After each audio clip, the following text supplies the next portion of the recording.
ready to take you down to Pine Ridge for another visit with Lum and Abner. Brought to you by the makers of Horlicks, the original malted milk. Well, folks, here we are at the end of the week again. Are you planning a motoring trip, by the way? Certainly a lot of you must be. This is a great time of year for hitting the trails, wherever you live. The reason I mention this is because I have a suggestion here that may prove just the thing you've been looking for. A light, easy-to-digest supper that you can prepare in a minute when you get back from your trip. Horlicks malted milk. Just the sort of cool, refreshing drink that your family and your friends will appreciate after driving in the country. If you've never thought of this, try it out this weekend. Make up a pitcherful and keep it in the refrigerator, ready to serve your family or guests. Once you've bought a package of Horlicks malted milk, you'll never be without it again. Horlicks has so many other uses in the home. Your druggist keeps it in both natural and chocolate flavors, whichever you prefer.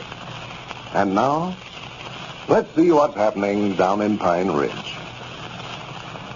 Well, yesterday, Lum and Abner learned definitely that Squire Skimp's threat to open up a competitive picture show was not idle talk, as he has rented the lodge hall in Pine Ridge and also the chairs they had planned to use. Well, this leaves the old fellows with the problem of finding seating accommodations for the audience they expect to have. And as we look in on Pine Ridge today, we find Lum and Abner down at the Jot'em Down store discussing this new complication. Listen. Yeah, we've got to have seats of some kind, Abner. We can't expect folks to just stand up and watch the show. Well, we can't afford to buy new ones, neither. Them things runs into money. I don't know what to do. I never slept a wink all last night worrying about it. Of course, we might could get them seats over at the schoolhouse for the summer. School ain't out now till fall. No, them seats wouldn't do that. They're too little, most of them. Well, we could just let the children sit in them little ones. Well, you couldn't get children to come out to the show if they had to sit down at a school desk. Especially this time of the year, they want to get as far away from one of them things as they can. Yeah, I reckon so. But road folks could sit in them if they could get in. No, them seats wouldn't do. It wouldn't look right anyway, having folks sitting around at them desks looking at the show. Well, I thought you'd already made arrangements with Mose Moose to rent them chairs from a lodge hall. I did. And I jumped Mose about it this morning, but he says Squire called a meeting of the trustees of the lodge yesterday and made him a proposition to rent the chairs, lodge hall, and all. Yeah. The Squire's one of the high officers in the lodge, and he'll do might nigh anything he says. You ought to got Mose to put that in writing when you made the deal with him. Well, I never thought about Squire or anybody else opening up a show again. I wish we'd have thought about renting that lodge hall. That's just going to make a dandy place for a picture show. Well, I never had no idea they'd rent it. They never have let it out before for nothing. Yeah. Well, I'm just afraid we're going to have trouble on ever finding any seats around here. Yeah, we'll find some now. If Squire Skimp thinks he's going to keep us from opening up our picture show just by renting them chairs, he's just got another thinker coming. I'm more determined than ever to make a success of it now. Well, I'm just glad we got started when we did. We'll be opened up and doing a big business before he gets that place ahead over there ready. Oh, yeah. Yeah, we've got the music all arranged for her and the moving picture machine bought. Yeah. Old Cedric's already learned how to run it. We've got to jump on him all right. Yeah, he'll find out he's bucking up against the wrong fella this time. Oh, yeah. He'll be bankrupted in 2 weeks' time. Wait till he starts trying to order some moving pictures. I've got all the pictures that drummer had to sell that was in his town already bought for us. Yeah, that's right. I just can't wait to see them things. Wish we could open up tomorrow. Well, I was talking to Ezra this morning.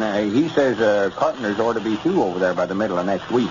Yeah, I wish they'd hurry. Well, he's got Forrest Lewis. He's a pretty good hand with the hammer and saw, you know. Yeah.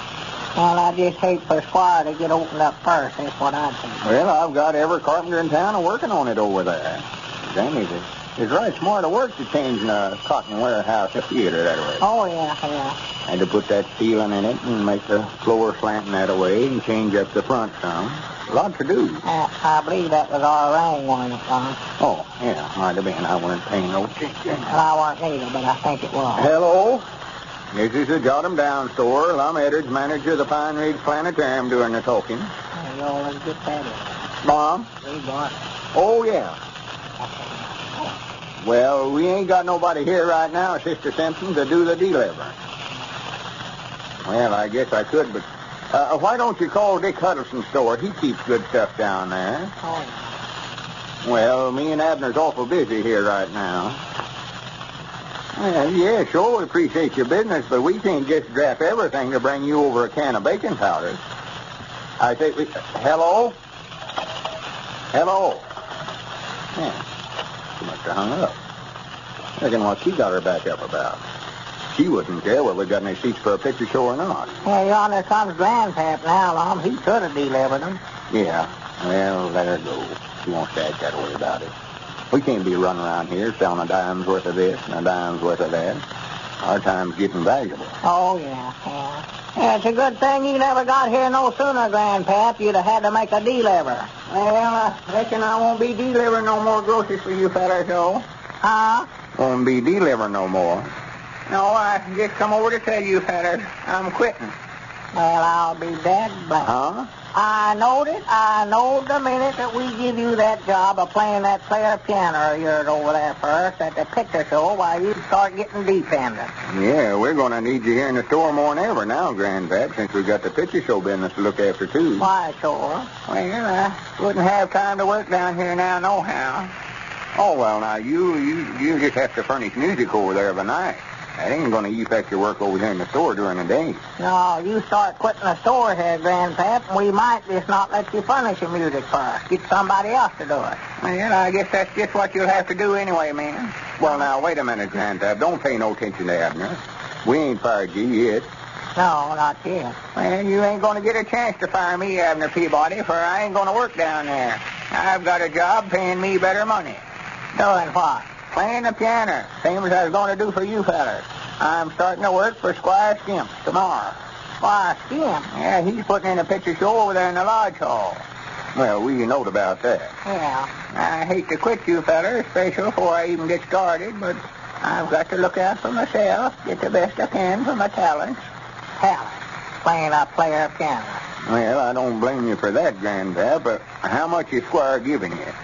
$6 a week, just twice what you fellas offered me. Well, I'll swan to goodness. Did he know that you was aiming on furnishing the music for us? Yeah, he said that was the reason he was paying me such wages as that. Well, that sounds just like him, yeah. Supposing we raise them wages a little, Grandpap, give you a little more than he did. Yeah. Well, it's $200 now, Lum. I signed an agreement. Contract to furnish the music at that price for 3 months. Well, I'll swan to goodness. He'd do anything. God, is him making a man like you sign agreement. If I'd have had any sense, he'd have did the same thing with us. Well, I expect I better be going, fellas. I hope you boys don't feel hard at me over it. Well, we couldn't hardly blame you for getting all you can, Grandpap. No, we ain't blaming you, Grandpap. No. Well, I want to run over and tell Charity the good news. I'll see you fellas later. All right, Grandpap. So long. Well, it looks like we ain't going to have no place for them to sit down to listen to the music. No music for them to listen to if they were sitting down. And that's the only player piano in town, too. So Squire thinks he's going to keep us from going into the picture show business just by hiring our piano player. Oh, swan to goodness. I grannies we'll show him a thing or two. I wish Cedric could play the piano or something. Well, all me, Lum, he's going to be running the picture machine. He can't be up there in that booth and down there in front playing the piano at the same time. Oh, that's right. No. Dad blame that Squire. Everything was running so smooth, so he had to butt in. I hate him. I hate him to pieces. I just can't stand it. Yeah, wait a minute. If that's somebody else wanting groceries, I'm going to slap the receiver right smack up in her ear. Yeah. Hello? Yeah, this is him. Oh, well, howdy, Ezra. How you getting along over there? Huh? You're doing what? What's the matter? Well, now, Ezra, you can't do that. Well, what's Squire paying you? Well, we'll just double that. Pay you twice as much. Oh, my. Oh, you have? Well, you oughtn't to sign it. You're just knocking yourself out of twice what he's a-paying you. Yeah, it's too late now, I reckon. Did they all sign the contract? Uh-huh. Yeah. All right, Edry. Goodbye. What's the matter, Lum? Let me sit down. What's wrong with Ezra? Why, him and all the rest of our partners over there quit and went to work for Squire. Well, I'll be dead blamed. It just looks like there ain't no one thing that feller won't do. He's a snake in the weeds if ever I seen one. Well, that just about winds us up there, Lum. We had every partner in town working for us. Well, that ain't going to stop us, I'll tell you that. I granny we're going to open up that picture show if we have to finish it ourselves. Well, for the land's sakes, look coming in yonder, Lum. Well, I do know. Cedric. Yeah. Yeah, we can get him to help us. Why, sure. 3 hours can finish it up. Yeah. Well, good for Cedric. I know that was a good idea sending him in to learn how to manipulate that picture machine. Yeah. Well, I never even knowed he's back from the county seat yet. Well, I forgot he was due back today. Well, Cedric, howdy. Come in here, Cedric. How'd you get along in there? Oh, all right, I reckon. How are you, Mr. Lum? Just fine, Cedric. Sit down and tell us all about it. Yeah. Well, I got to be going in just a minute, though. I just come over to give you that $15 back that you give me for expenses while I was in there at the county seat learning how to run that moving picture machine. Well, you don't have to pay that back, Cedric. We give you that. Why, no, Cedric. You keep that money. Well, I'd rather give it back, though. I wouldn't feel like letting you all pay my expenses in there, especially when I'm going to work for Mr. Squire, running that moving picture machine for him. Oh. Looks like it might have been best to have taken Squire Skimp in as a partner after all. And now, with summer vacations near, I'm pleased to let you hear what Mrs. Emma Foreman of Indianapolis, Indiana, says about a recent motor trip of hers. We enjoy Lum and Abner and Horlicks and your announcer each evening as we're eating our dinner. Consequently, when we planned an automobile trip to Cleveland, we thought a bottle of Horlicks malted milk tablets an essential. From Indianapolis to Cleveland is a long and tiresome trip for one lady and 2 wiggly, giggly children. Well, 120 miles from Cleveland, I became so sleepy I was afraid to trust myself to drive. And the children were tired and cross. So I stopped the car in a small Ohio town, and we all ate some tablets. Lo and behold, I was no longer sleepy, and the children were rested and happy. On we went, arriving in Cleveland in plenty of time for dinner. In the future, we're always going to have Horlicks malted milk tablets. Here's wishing you and Lum and Abner and Carlton Brickett the best of success in the future. Well, thanks for your letter, Mrs. Foreman. I think your experience will interest a lot of our listeners who haven't yet tried Horlicks tablets. These tablets can be bought at any druggist in either natural or chocolate flavor. This is Carlton Brickett speaking for Lum and Abner and Horlicks, who now bid you all good night and good health.